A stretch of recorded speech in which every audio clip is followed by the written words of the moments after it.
네, 사랑합니다. 네, 우리가 지난주부터 성령의 9가지 열매에 대해서 말씀을 나누고 있는데 기억하세요, 여러분. 이 성령의 9가지 열매지만 이 열매라고 하는 표현을 복수로 쓰지 않고 단수로 썼다는 거예요. 단수. 왜 그런지 이해하시죠? 9가지의 열매는 한 열매로부터 뿌리를 삼고 그 열매로부터 시작되는데 사랑이라고 하는 열매죠. 성령의 첫 번째 열매를 말할 때 사랑을 말하는데 사랑의 열매가 있어야만, 사랑의 열매를 맺어야만 기쁨의 열매, 절제의 열매, 온유의 열매, 모든 열매, 성령의 열매 뿌리가 사랑이었기 때문에 단 하나의 열매라고 생각하는 것이죠. 그래서 단수를 사용했다고 지난주에 말씀드렸어요. 지난주 말씀 중에서 여러분 딱 2가지만 기억하시면 될 것 같아요. 첫 번째는 뭐냐면 모든 사랑은 낭비적 사랑이라는 거죠. 모든 사랑은 낭비적이고 허비적인 사랑이에요. 효율성 전혀 없습니다. 합리성 찾아볼 수 없습니다. 그게 사랑이죠. 왜 나를 사랑하셨는지, 부모님이 왜 나를 사랑하셨는지 이해할 수 없어요. 하나님이 왜 외아들을 갈아 넣으시면서까지 십자가에 갈아 넣으시면서까지 나를 사랑하셨는지 잘 이해할 수 없어요. 굉장히 낭비적으로 느껴져요. 소비적으로 느껴져요. 그게 사랑이죠. 그 사랑 우리가 받았습니다. 모든 사랑은 낭비적이고 모든 사랑은 허비적이에요. 왜냐하면 사랑의 속성이 낭비적이기 때문이죠. 그리고 여러분 2번째는 이 말씀이에요. 성령의 은사로 살지 말고 성령의 은사로 사역하지 말고 성령의 열매로 사역하면서 살자. 기억나시나요, 여러분? 네. 한때 우리 한국교회에서는 성령의 은사를 굉장히 중요시 여겼지만 사실 성경은요, 성령의 은사보다 성령의 열매에 대해서 훨씬 강조점을 두고 강조합니다. 그래서 우리가 살아갈 때 교회에서나 밖에서나 가정에서나 주님의 일을 하거나 주님께서 나에게 맡겨주신 수많은 일들을 해나갈 때 정말 중요한 건 성령의 은사가 아니에요. 성령의 은사가 아니라 성령의 열매예요. 성령의 열매는 곧 성품이죠. 주님의 성품, 주님의 성품으로 이 세상을 살라는 것이죠. 이것을 여러분들이 꼭 기억하셨으면 좋겠습니다.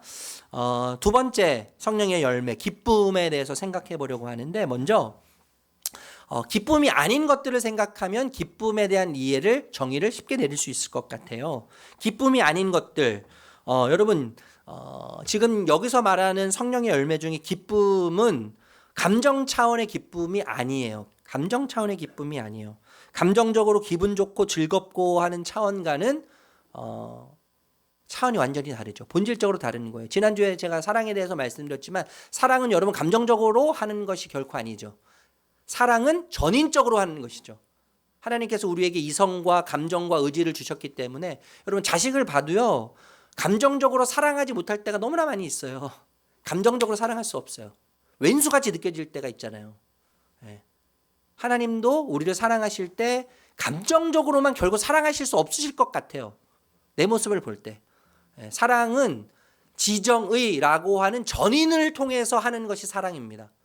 마찬가지로 기쁨도 감정적인 차원에서만 우리가 결코 이해한다면 한계를 느낄 것이 분명합니다. 기쁨은 긍정적인 기질도 아니라는 것을 생각할 필요가 있어요. 지금 MBTI 정말 많이 하잖아요. MBTI. 그죠? 여러분 어떤 성향이세요? MBTI? 뭐 I는 어떻고 E는 어떻고 뭐 이런 이야기들 하는데 기질적으로요, 어떤 상황에서든지 허허실실하는 사람들 있죠. 허허실실. 때로는요 그런 사람들이 참 부러워요. 아무 생각이 없는 것 같아요. 아무 생각 없이 허허실실해요. 지금 큰 걱정과 염려거리 앞에 있음에도 불구하고 허허실실. 그래서 무슨 답이 있는 것처럼 느껴질 때도 있고 무슨 해결책이 있는 것처럼 느껴질 때도 있는데 막상 물어보면 어떤 생각도 없어요. 답도 없어요. 아무 생각이 없어서 그냥 허허실실. 근데 긍정적이에요. 어떻게 되겠지. 그래서 성령의 열매에서 말하는 이 기쁨은 긍정적인 기질을 의미하는 것도 아닙니다. 뿐만 아니라 긍정적으로 살려고 하는 사고방식, 저는 굉장히 긍정적인 사람에 속한다고 제 나름대로 생각해요. 왜 비웃으시죠? 저는 제 나름대로 되게 긍정적인 사람이라고 생각해요. 그래서 긍정적으로 뭔가를 좀 보려고 해요. 그런데 여러분 여기서 말하는 기쁨은요, 긍정적으로 살려고 하는 사고방식이나 삶의 태도 뭐 이런 것들이 아닙니다. 낙천주의적이고 긍정적인 사고방식을 가지고 있어서 모든 것을 할 수 있다, 그래서 나는 기쁠 수 있다. 그런 차원의 것이 아니라는 거죠. 여러분 기억하십니까? 지난주에 사랑은 명령이었어요. 기억하세요? 사랑은 명령이에요. 사랑이 명령이었는데 기쁨도 명령이라는 거예요. 네. 다시 한번 읽어볼게요. 빌립보서 4장 4절 말씀. 다시 한번 읽겠습니다. 시작. 주님 안에서 항상 기뻐하십시오. 다시 말합니다. 기뻐하십시오. 여러분 왜 기쁨에 대해서 성경에서는요 많은 부분이 명령으로 이야기할까요? 사랑도 명령했지만 기쁨도 명령하는데 왜 성경에서는요 기쁨을 이야기할 때 명령형으로 기뻐하라고 이야기했을까요? 의도가 있지 않겠습니까? 의도? 왜냐하면 우리는 기뻐할 수 없는 존재이기 때문에 그런 거예요. 우리는 즐거워할 수 없는 존재들이죠. 우리는 본능적으로 염려와 불안과 두려움이 더 친해요. 더 익숙해요. 그래서 염려와 불안과 두려움거리가 없으면 없어서 불안해해요. 두려움거리가 없으면 두려움거리가 없어서 두려워요. 그래서 어떻게 합니까? 두려움을 막 찾아내죠. 뭔가 두려워해야 되는데 뭔가 불안해해야 되는데 불안거리를 억지로 찾아서 불안하지 않음에도 불구하고 불안거리를 찾아서 불안해하는 게 우리죠. 이게 딱 제 모습이거든요. 네. 염려거리가 없어서 불안해요. 염려거리가 없어서. 그래서 염려거리를 찾아서 불안해해야 돼요. 이게 우리의 본능이란 말이죠, 여러분. 우리의 본능, 이게 우리의 숙명이란 말이죠. 여러분 인간에게는 영원한 갈망이 있기 때문에 그렇습니다. 우리 인간에게는요 영원한 갈망이 있어요. 현대인에게 특별히 4가지 굶주림에 대해서 이야기하는데 첫 번째는 뭐냐면 거짓이 만연한 세상이잖아요. 이 세상이요. 거짓이 만연해 있기 때문에 뭐에 굶주려 있냐면 진리에 굶주려 있어요. 진리. 진짜가 무엇이냐? 진리가 무엇이냐? 영원히 변하지 않는 것이 무엇이냐? 나도 변하고 너도 변하고 세상이 다 변하는데 진짜 변하지 않는 것이 이 세상에 존재하느냐? 진리에 대한 굶주림이 있다는 거예요. 여러분 이 시대가 얼마나 미움으로 중폭되어 있는 시대입니까? 미움으로 중폭되어 있어요. 절대가 뭐죠? 적대감으로 중폭되어 있는 시대예요. 그래서 미워할 이유를 끊임없이 찾아요. 싫어할 나와 안 맞는 이유를요 너무나 잘 찾아요. 사랑에 굶주려 있어요. 사랑에. 우리는요 이 시대를 살고 있는 모든 사람들은 사랑에 결핍되어 있습니다. 여러분 불의와 불법이 얼마나 판을 치는 시대를 우리가 살고 있어요. 그래서 불의와 불법이 법을 조롱하는 시대가 되잖아요. 법을 조롱해요. 도덕을 조롱하고 윤리를 조롱하는 시대가 돼버렸지 않습니까? 그래서 우리 모두에게는요 공의를 갈망하는 마음이 있어요. 공의를 갈망해요.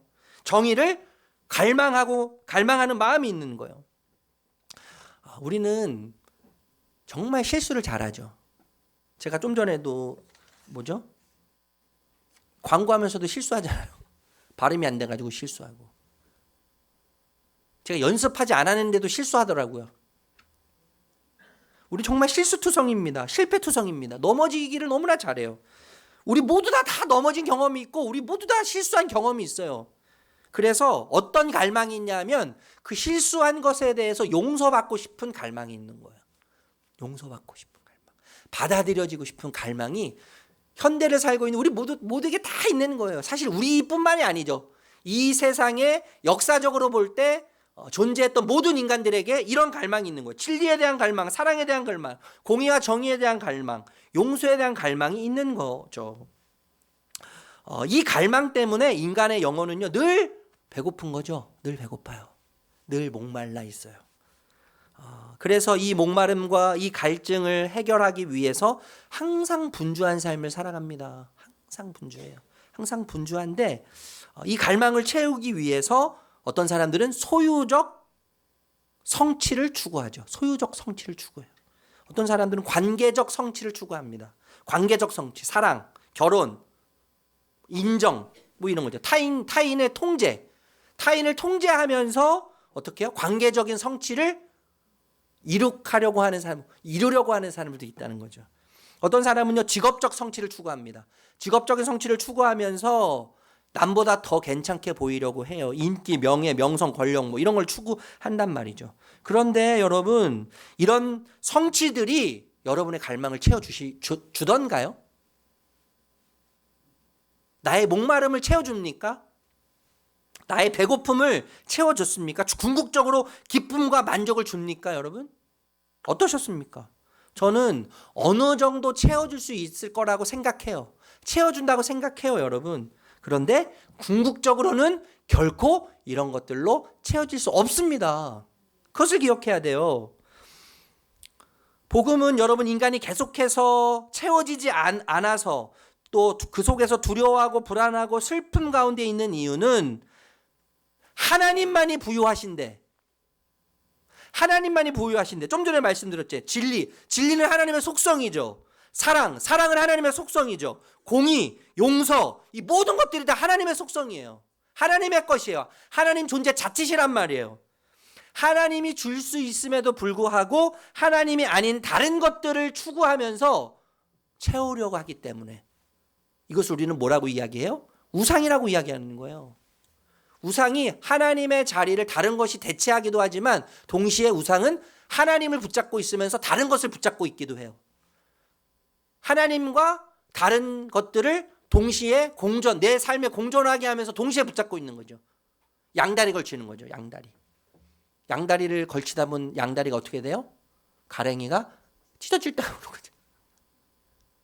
진짜냐 가짜가 판가름 날 때는요, 가랭이가 찢어지는 거예요, 여러분. 하나님이 아닌 것들로 채우려고 하기 때문에 항상 불안한 거예요. 두려운 거예요. 슬픔이 있는 거예요. 여러분, 인간의 갈망은요, 목마름은요, 영원하고 무한합니다. 그런데 우리가 찾고 있는 것은요, 유한해요. 우리가 추구하는 것은 유한해요. 아주 단편적이에요. 아주 파편적인 것들입니다. 그리고 찰나의 것들이요. 눈 깜짝할 사이에 없어질 것들. 그것들 우리가 다 사랑하고 구하고 있지 않습니까? 여러분, 그것들은요, 다 사라져버릴 것들이고 나를 배신할 거예요. 그래서 희망이 없습니다. 그래서 성령의 열매, 기쁨을 누리지 못하는 거예요. 기쁨을 명령하는 또 다른 이유는, 명령은요, 약속이기 때문에 그래요. 명령은 약속이에요. 무슨 말이냐 하면, 하나님은요, 이스라엘 백성들에게 끊임없이 뭐라고 말씀하셨습니까? 두려워하지 말아라. 두려워하지 말라고 말씀하신 이유는 뭐예요? 두려워할 일들이 반드시 생기기 때문이에요. 두려워할 일들이 반드시 생기기 때문에 두려워하지 말라고 명령하셨습니다. 그런데 이 명령은 약속이에요. 무슨 말이냐 하면, 두려워하지 말라고 하는 이 명령 가운데 하나님은요, 어떤 두려움보다 큰 내가 너와 함께하기 때문에, 두려움이 너의 현실로 보일지라도 그것은 진짜 너의 현실이 아니다. 너의 진짜 현실은 두려움보다 큰 나다. 두려움보다 큰 내가 너의 진짜 현실이 되어서 너와 함께하기 때문에 두려워하지 않아도 괜찮다. 두려워하지 않아도 괜찮다. 염려하지 않아도 괜찮다는 보호의 약속이 두려워하지 말라는 명령에 담겨져 있기 때문인 거죠. 그러니까 여러분, 명령은요, 약속이에요. 약속. 그러니까 기뻐하라고 하는 이 명령은 뭐라고 해석할 수 있어요? 약속이죠. 우리를 기쁘게 해주시겠다고 하는 약속이에요. 기쁨의 근원 되신 주님께서 기뻐할 수 없는 상황 속에서도, 애도의 현실 속에서도 기쁨으로 부유하게 하신다고 하는 약속이 기뻐하라고 하는 명령 속에 담겨져 있는 거예요. 여러분, 하나님은요, 명령을 이루실 능력을 가지고 계세요. 그리고 명령을 이루실 의지를 갖고 계세요. 의지. 하나님은 명령하실 때 인간의 마음 안에 소원을 두고 행하게 하십니다. 그래서 하나님의 명령을 순종하는 게 나인 것 같은데, 엄밀히 따지고 보면 하나님의 명령을 순종하는 주체는 내가 아니라 하나님이세요. 하나님이 나로 하여금 하게 하시는 거예요. 빌립보서 2장 13절 말씀 읽어볼게요. 같이 읽겠습니다. 시작.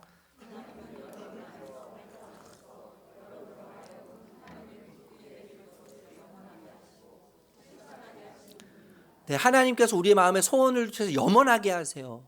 계속 꿈꾸게 하시는 거예요. 그 꿈꾸게 하시는 분이 하나님이시죠. 그리고 그 꿈을 실천하게 하시는 분도 내가 아니라 나인 줄 알았는데 하나님이 하신다는 거예요. 여러분, 기독교 역사가들이 입을 모아서 하는 말이 있습니다. 1세기의 폭발적인 기독교 성장에 대해서 이야기하는데, 모두가 다 입을 모아서 하는 여러 가지 이유들을 이야기하지만 공통적인 가장 중요한 핵심 이유를 뭐라고 이야기하냐면, 신자들의 넘치는 기쁨에 있었다고 이야기해요. 1세기의 기독교의 폭발적인 이유는 한마디로 기쁨, 신자들의 기쁨이었다고 이야기한다는 거예요. 그런데 여러분, 기억하셔야 됩니다. 뭘 기억해야 되냐면 1세기의 신자들에게 기쁨이 있었지만 기쁨이 있었다고 해서 고통과 시련이 없었다는 것을 의미하지는 않는다는 거예요. 여러분 이게 믿음 아니에요? 그죠? 기쁨이 있어요. 기쁨이 있지만 시련이 제거되어서 기쁨을 누리는 게 아니라 여전히 시련이 있습니다. 여전히 핍박이 있고 고통이 있지만 그거보다 더 큰 주님이 주시는 기쁨의 근원이신 주님이 함께 계심으로 그분이 주시는 영광스러운 기쁨, 모든 것을 압도하는 기쁨, 시련을 압도하고 고통을 압도하는 기쁨으로 인하여서 그들이 기뻐하기 시작했죠. 여러분 당시에 신자가 되었다는 이유만으로요 고문과 핍박과 죽임을 당하는 일들이 비일비재하게 일어났습니다. 이웃들에게 감시를 당하는 일도 있었어요. 그들의 명예는 완전히 땅으로 떨어졌어요. 그런데도 기쁨을 잃지 않았어요. 기쁨을 잃지 않았어요. 여러분 이 기쁨이 당시의 기독교를 가장 매력적으로 보이게 만들었다는 거죠. 기쁨이에요. 여러분 오늘날 내리막을 달리고 있는 기독교 원인에 대해서 많은 이야기를 하죠. 뭐 도덕적으로 윤리적으로 문제가 많다. 도덕적이지 않다. 뭐 윤리적이지 않다. 삶이 제대로 뭐 성경에서 말하는 대로 살지 않다. 뭐 맞는 말이죠. 저도 그런 부분이 분명히 있습니다. 그런데 반면에 여러분 윤리적으로 열심히 사는 사람도 굉장히 많으세요. 도덕적으로 최선을 다해서 사시는 분들도 굉장히 많으세요. 그런데 문제는 뭐냐 하면 항상 불만에 차 있어요. 도덕적으로 열심히 살고 윤리적으로 열심히 살고요. 말씀을 따라서 열심히 살아요. 모임 열심히 하고 훈련 열심히 받아요. 그런데 항상 불만에 차 있어요. 난 이렇게 열심히 하는데 너희들은 왜 그렇게 안 하냐. 니들이 다 하나님의 이름을 더럽히는 거 아니야. 나는 진짜 열심히 사는데 도덕적으로 말씀을 따라서 열심히 사는데 너희들은 어떻게 요 모양 요 꼴로 사냐. 그러면서 뭐 합니까 여러분? 정죄해요. 비난하죠. 불평에 차 있어요. 불만에 차 있어요. 여러분 그런 사람들을 볼 때는 오히려 그렇게 살지 못하는 사람들보다 더 매력적으로 느껴지지 않아요. 그렇게 매력적으로 느껴지지 않더라고요. 여러분 그렇게 끌리지 않아요. 그런 사람들한테. 우리가 잘 아는 마틴 로이드 목사님 영적 침체라는 책에서 이런 얘기를 했어요. 신자는 자주 침체에 빠져 있는 것 같습니다. 현대의 신자들은 침체에 자주 빠져 있는 것 같습니다. 자주 불행해 보이고 자유가 없는 것처럼 보입니다. 기쁨이 없는 것처럼 보입니다. 이것이 많은 사람들이 기독교에 대해 관심을 갖지 않게 되는 이유입니다. 우리가 예수님을 입으로 전하지 않아서 모르는 게 아니고요. 우리의 기쁨이 없는 거예요. 예수님이 주시는 기쁨, 예수님이 있는 기쁨.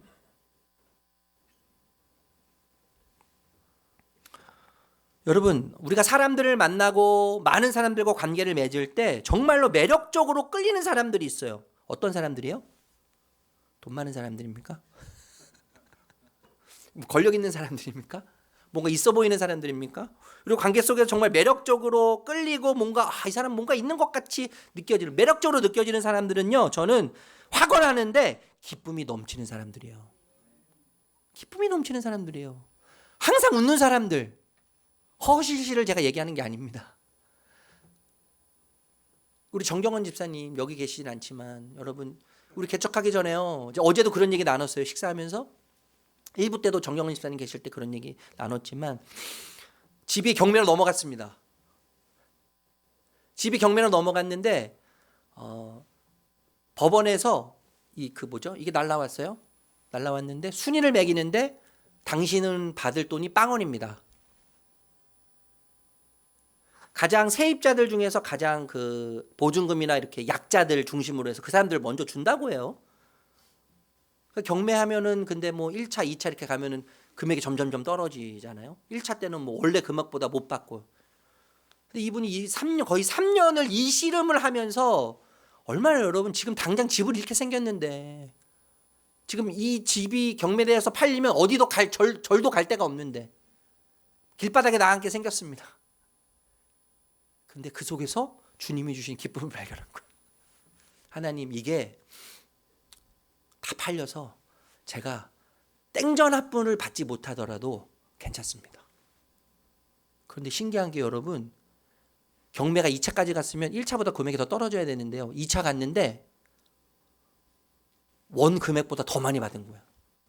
그래서 전세금을 다 돌려받았어요. 법원에서도 이런 적은 없다고 이야기하는 거예요. 제가 뭐 기적 같은 얘기를 여러분에게 다 일어나십시오라고 말씀드리는 거 아닙니다, 여러분. 어떤 취지로 어떤 목적에서 말씀드린지를 아시겠어요? 우리 기쁨이죠. 여러분 정말 매력적인 사람은요 기쁨이 있는 사람들이에요. 저 사람의 우리 정경원 씨는 정말 많이 들었던 이야기가 내가 너의 형편을 알고 너의 처지를 아는데 너 어떻게 이렇게 웃을 수 있냐? 도대체 너는 어떤 삶을 살길래 너 얼굴에서 웃음을 이야기하고 미소를 이야기할 수 있냐? 너의 형편을 내가 다 아는데, 너의 처지를 다 아는데 도대체 너의 기쁨의 그 근원은 어디냐? 그 기쁨의 원천은 어디냐? 너가 웃을 수 있는 이유는 어디에 있냐? 그런 얘기를 정말 많이 들으셨다는 거예요. 여러분 기쁨이 넘치는 진짜 행복해 보이는 사람들만큼 매력적인 사람은 없어요. 제가 굉장히 기공자처럼 생겼잖아요. 저를 감사해요. 동의해 주셔서. 제가 자라는 환경의 이야기를 들으면 다 놀라는 거예요. 어떻게 그런 데서 태어났냐? 어떻게 그런 가정이 있냐? 기쁨이에요, 기쁨. 정말 매력적인 사람은요, 주님의 기쁨을 누리는 사람이죠. 그런데 여러분 왜 교회의 기쁨이 없습니까? 신자에게 기쁨이 사라졌습니까? 그 이유는 무엇일까요? 저는 한 가지를 뽑으라면 복음이 사라졌기 때문이라고 생각해요. 복음이 사라졌어요. 교회 안에 복음이 사라졌어요. 신자 안에 복음이 사라졌어요. 예수님이 어떤 분이신지, 예수님이 나를 위해서 어떤 일을 행하셨는지가 교회 안에서 사라졌고 내 삶에서 사라졌어요. 복음이 사라졌기 때문에 복음이 사라진 그 자리에 종교가 대체하기 시작했습니다. 여러분 종교는 뭘 얘기해요? 제가 끊임없이 항상 말씀드리는 거잖아요. 당신이 신에게 인정받기 위해서는 신을 기쁘게 하고 신의 기준에 합당해야 한다.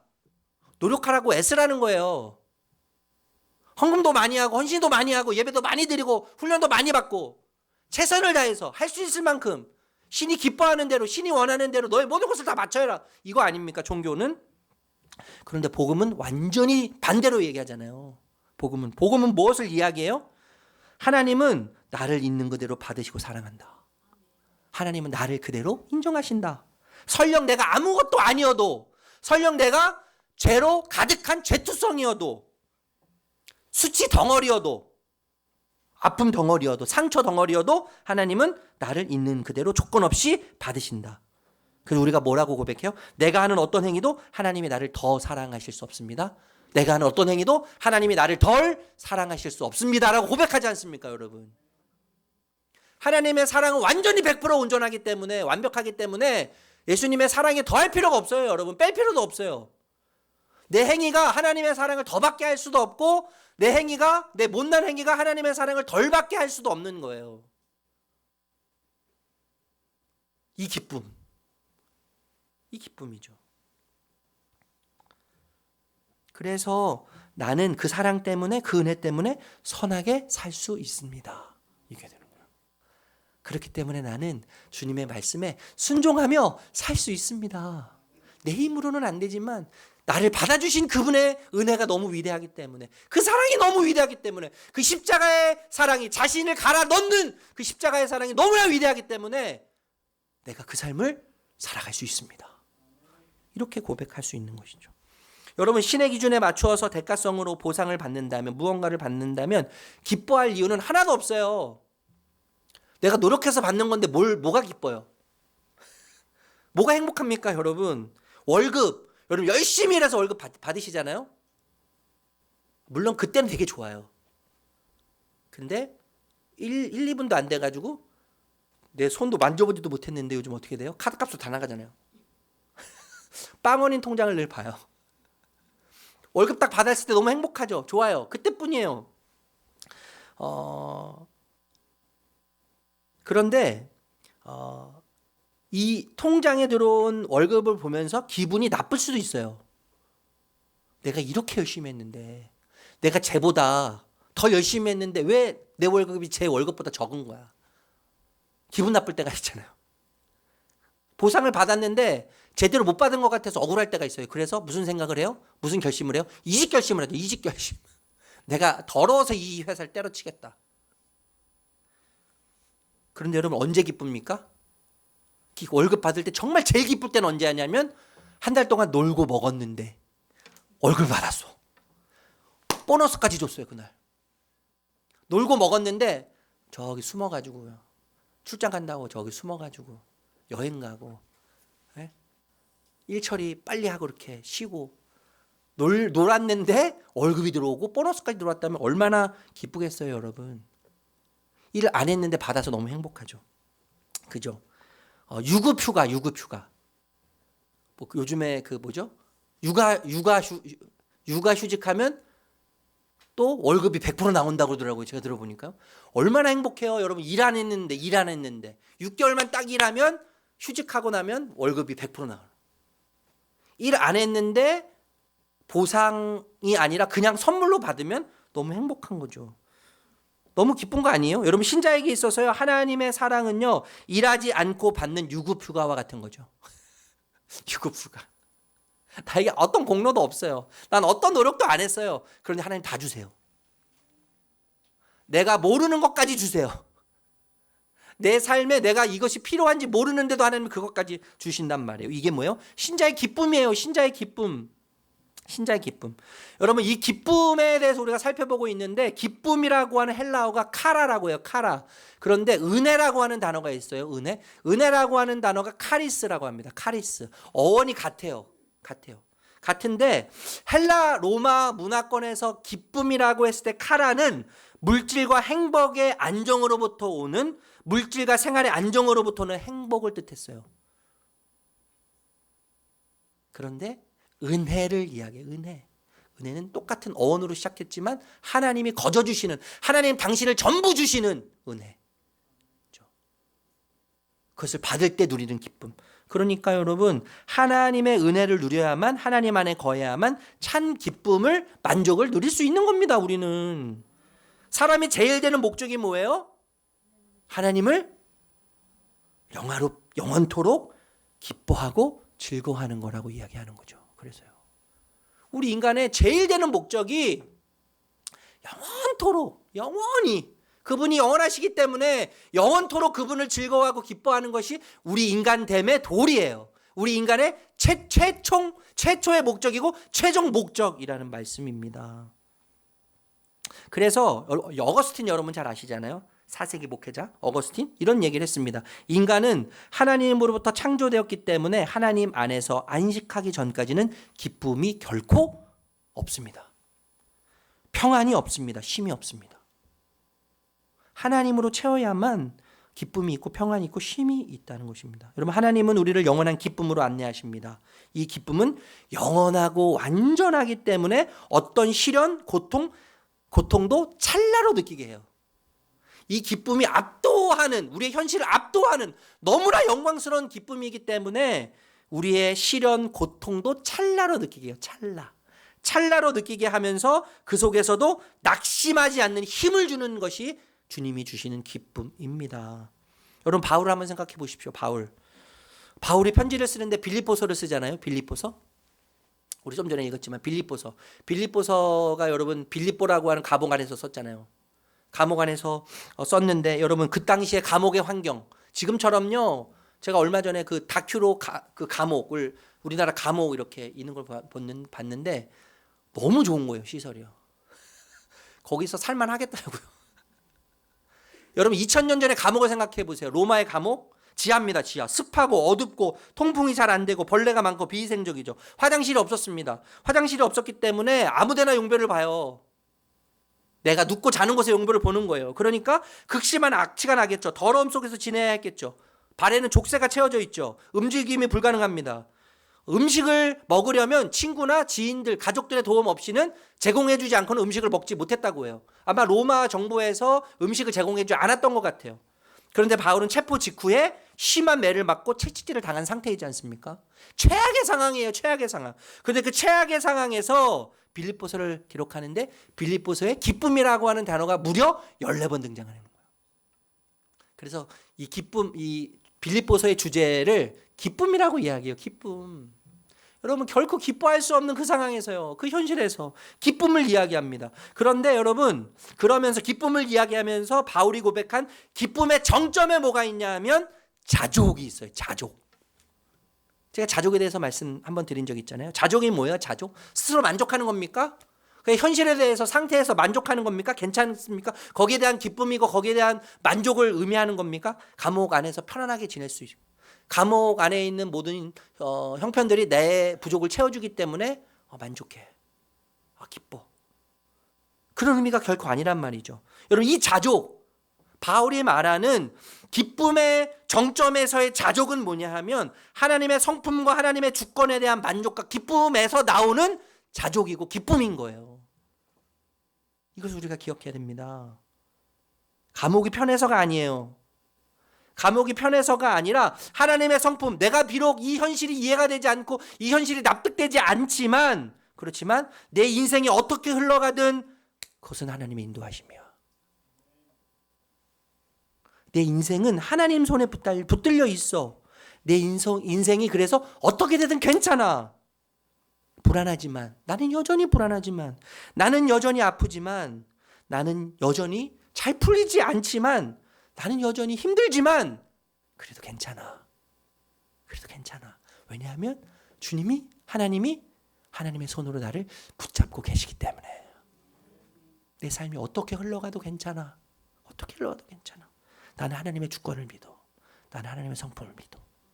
이게 뭐예요? 자족이에요. 이 자족에서 기쁨이 나오는 겁니다.